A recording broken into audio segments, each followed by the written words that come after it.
Here's to our very first handbag purchase of 2025.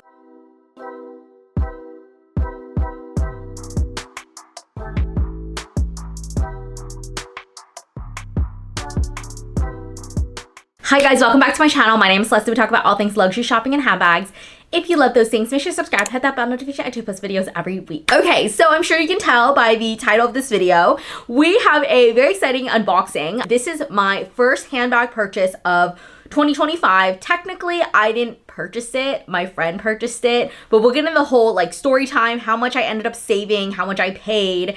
And honestly, this might be my last Louis Vuitton purchase for a very long time. I know I said that previously, but we'll get into all of it. Let's start with the unboxing, why I chose this size, how it looks on me, what fits, and of course the pros and cons. Okay, so to be very honest, this is a very small bag. Like, do not let this massive shopping bag deceive you. I honestly was so surprised when my friend showed me how big everything was, because I was like, girl, the bag is tiny. Like, what do you mean? So if you've watched my luxury wish list video, if you've been following me on TikTok or Instagram, this should be no surprise to you. I've kind of wanted this style for quite a while, and I went back and forth because I didn't know what size I wanted. I didn't know what color I wanted. And then the size that I wanted, they didn't have it in like regular calfskin at certain points. They didn't have it in certain colors that I liked, etc., etc. And like, I'm kind of at this point right now. I used to be like the type of person that wanted something like immediately, like just constantly seeking that like instant gratification. And yes, obviously I still want that, but at the same time, I'm very much now like, if they don't have it, they don't have it. If it's not in stock, it'll come back, or it's just like not meant to be, you know? In the last couple years, that's kind of how like my mindset has shifted a little bit. It's not so much as like, I need this right now. And my best friend from college was actually in Italy a couple weeks ago, and she was like, hey, like, do you want anything? And I was like, I mean, if they have it, they have it, right? So I asked her if they had the Nano Capucines in the black with the mother of pearl hardware. And I specifically asked her to get it at the duty-free store at the airport. I said, again, if they don't have it, they don't have it. Not a big deal. Not like the last time I'm flying out of a European airport, you know, not a huge deal at all. And then she ended up going to the airport. She found it. It was in stock, so she got it. Also, let's take a note to mention that the box is different on the Capucines. I've noticed like very small changes in terms of like what's different with when you buy Capucines over getting like the regular bags, because obviously the Capucines is their flagship bag. Another difference is the dust bag is like a cinched dust bag. Like, it's a lot thicker than like some of the other Louis Vuitton dust bags that I have. But here she is. Ah, so cute. This is in the nano size. This is the smallest size that they come in. And to be very honest with you, I'm the type of person that I look at every single YouTube review, TikTok video, Instagram photo, like anything that you have on a specific bag that I'm looking for, I want to read all about it. I want to learn about it. I want to watch the videos. I want to know about the pros and cons, like everything.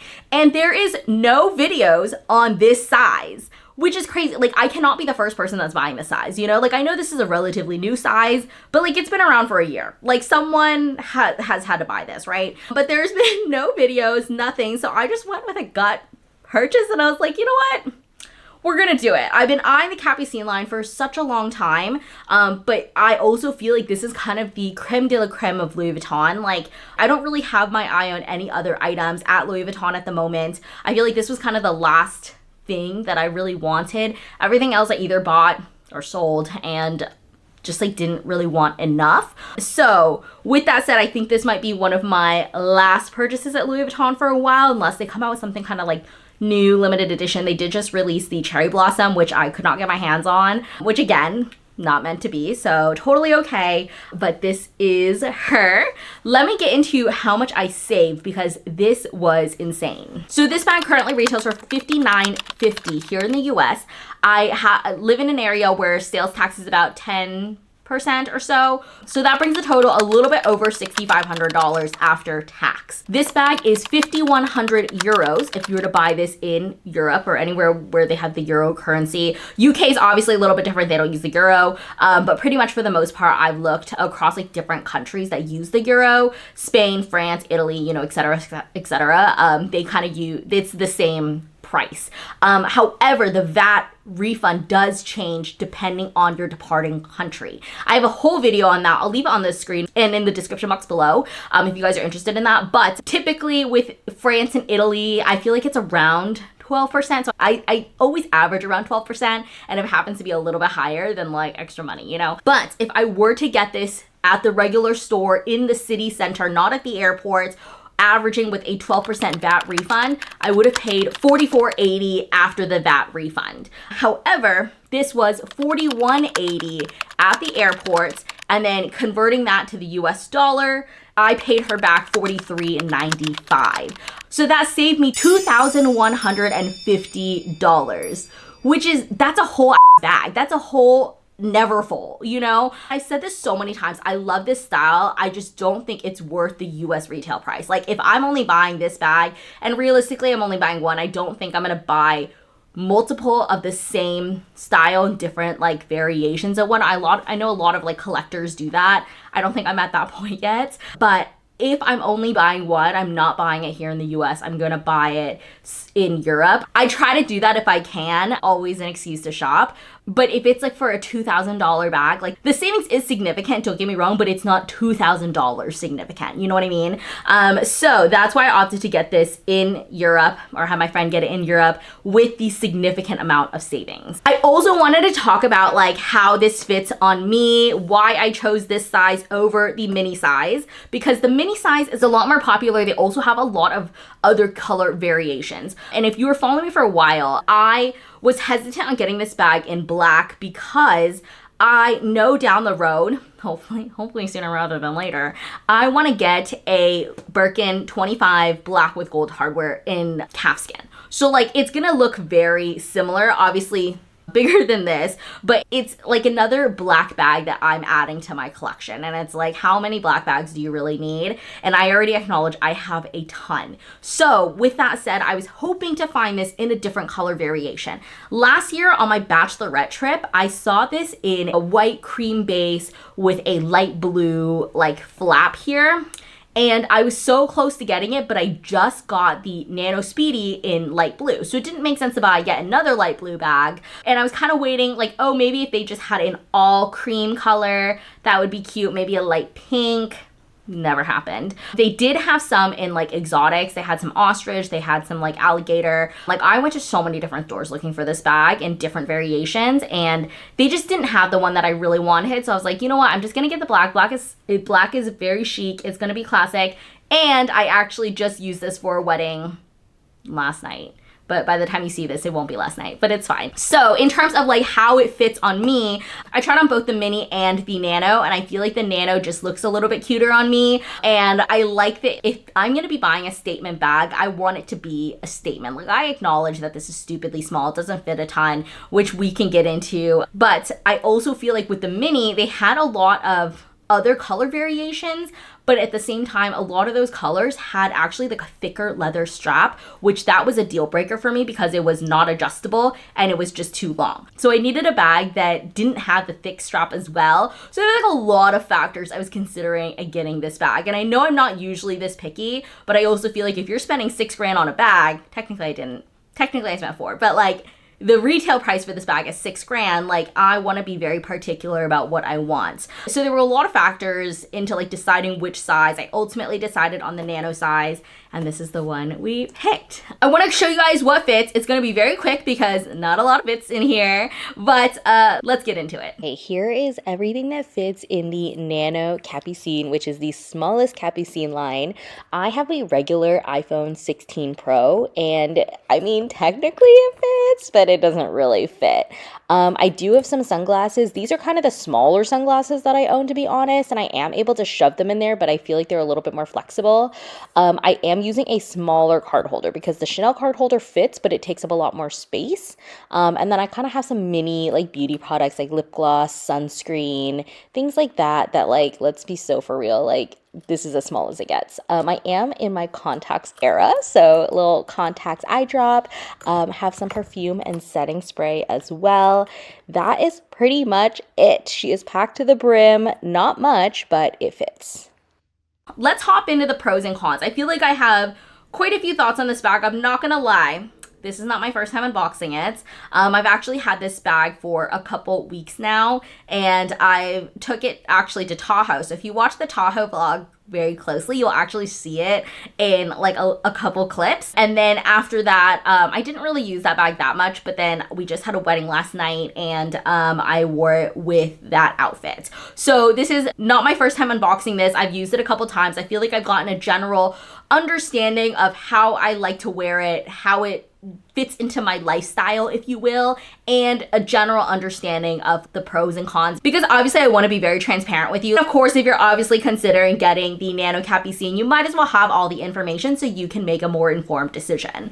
Starting with the pros, starting with the positives, I will say the flap for this bag here is less annoying than the Dior DJoy. I know that sounds very niche, but I was actually just deciding last night if I wanted to bring the Dior DJoy or the Capucine, and I ended up using this bag I think the night before or something like that, I don't remember. But I was like trying to get in and out of this bag, and I was like, this is kind of annoying. So I think that's a good benchmark. I think something about the Capucine is that you can flap it open and it sits on top of the handle like this. Obviously, I wouldn't keep it like this long term, but when you're going in the bag digging for your stuff, it's really great to have that option. So I also feel like because of this way you can like leave the flap, and I feel like you can't really do that with the Chanel either. I don't know, actually. Now that I'm like questioning it, I don't think so. I think the Chanel is too thin. I think because of the depth of the bag, it's also easier to reach in and grab my stuff. Let me show you guys really quick. Like, this is so easy to like get what I'm looking for. Compared to the Chanel, I'm kind of like pulling it with my hand and then going in. I guess I could pull, actually, I don't think I can pull this out. Oh yeah, I could pull this out. I could technically pull it out like this to get my stuff. I don't think I've ever done that, and I don't know that that's like great for the bag. So I'm kind of just going in like this, and because of how thin the bag is compared to Capucine, this I feel like scrapes my hand a little bit more. It's not as easy to get into. Another thing I wanted to flag about this bag is the mirror. I think this is a mirror that comes with the bag. I've never seen this before. I didn't know it comes with one. Yeah, I just was like in the bag the other day and I was like, oh, I wonder what this is. And then I pulled it out. I probably won't keep that in there long term, but kind of like a nice to have, you know? The strap was also a huge deciding factor for me in terms of which size to get. And this is a chain strap. It is the perfect length on me. So while it is not adjustable, I love the strap drop on this bag. Keep in mind, I am on the shorter side, so I kind of need shorter straps, and I really like that it feels heavy, it feels like quality, and it's the perfect length on me. The mini size with the thicker strap, it was just too long on me. I didn't love the thicker strap look as well. I feel like that made the bag look a little bit more casual than it should be. And like realistically with this bag, when I'm carrying it like this, I want it to be a statement. I don't want it to look casual. So I really like this chain aspect of this bag. Another pro, gonna throw this in here, is the mother of pearl detailing on this bag. I think it contrasts so well with the black, with the gold trim. I feel like it complements it so well. It's so unique compared to just like a plain gold hardware. I have actually heard in my TikTok comments that the gold hardware on the Capucine scratches very easily, and I think with the mother of pearl in the detailing, it's gonna show scratches less, and it's just in general less prone to scratching. I also really like that this bag has feet. I think it's a nice detail to have. The feet are honestly quite small. I'm pretty sure if I sat this on a table, like it would actually end up touching the table, but it's like a nice little detail to have. And then I kind of talked about this. This is not exactly a pro for the bag, but pro in terms of the Capucine in general, I feel. The dust bag is just very luxurious, very nice. It's the type of quality that I'm expecting when I'm paying thousands of dollars for a bag. To be honest, I talked about this before. The Louis Vuitton dust bags are actual shit.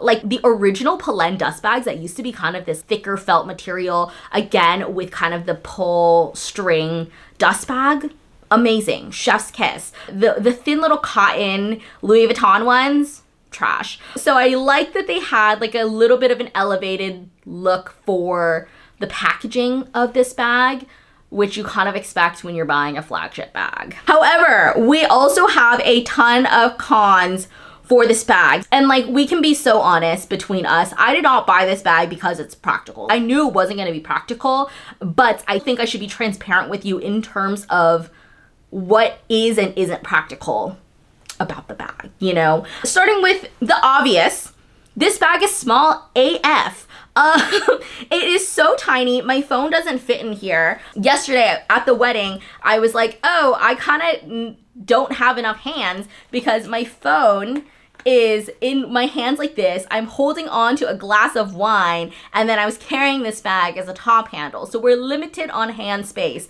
This does not fit in here. I've said this before. I've said, like, you know, my phone not fitting in my bag, not a huge deal. You can kind of put it like this, I guess. And I have the regular size. I don't have a max, so I can imagine how big it'll look with the max. It doesn't fit, let's be so honest. It's not necessarily a deal breaker for me, but I think when I tried on this size, I didn't really think about like how much it would or wouldn't fit. I was also very surprised once I got this bag, because when I was trying it on in stores, I never like put things in it. I was just like, this size is so cute, love it, you know? A card holder, the Chanel card holder specifically, which granted is a little bit bigger, barely fits in this bag. Like, that's insane.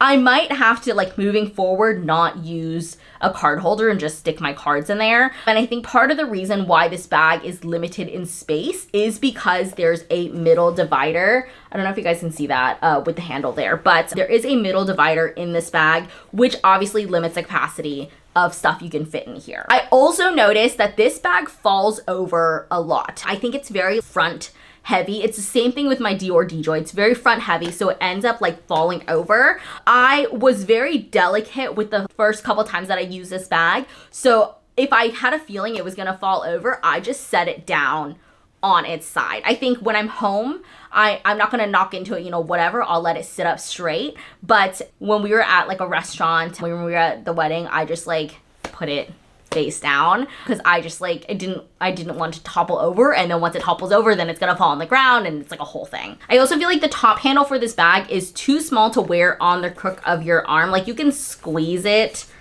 like this. This looks kind of ridiculous in my opinion, so I didn't wear it like that. I just wore it like this, and the top handle is a little bit too small. But I also recognize that if we had a bigger top handle, it wouldn't look proportional to the bag, so I kind of understand that as well. And another thing I've noticed is this bag is very heavy. I think partially it's because of the strap, but the last couple times I've used this bag, I kept the straps hooked on, but carried it as a top handle. So just in case I needed to be hands-free, I could still like sling this over my body and then have two hands. So I kept that as kind of like a just in case. But even without the strap, I feel like this bag is quite heavy in comparison to other bags. I'll see if I can find like exactly how much this weighs online, but she is not light. You think maybe because of the size it would be, but when you account for how much hardware is on this bag, the mother of pearl, the amount of leather, because it's not a very light bag. And the last con, which technically isn't a con, but it's a con for me in my collection, I think.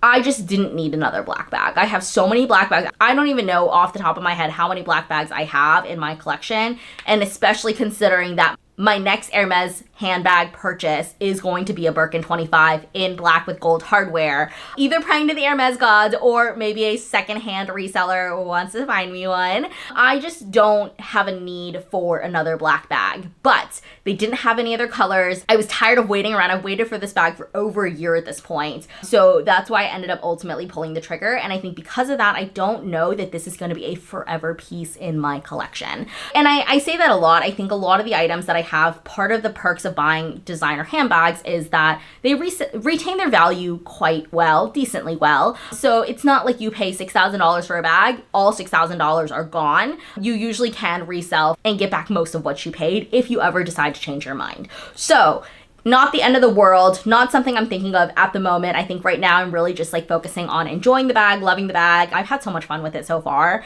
and I think it is so cute, but not the most practical bag. I'm so glad I saved so much money on it because the US price is absolutely crazy. I would not pay $6,500 for this bag at all. But overall, I love it. I hope I answered all of your questions with this video because I honestly was shocked that there's no other videos out there reviewing the Nano Capucine. So I hope you guys enjoyed this video. Let me know in the comments if there's any other questions I didn't answer. But I'll leave another video for you guys here and I'll see you guys next time. Bye!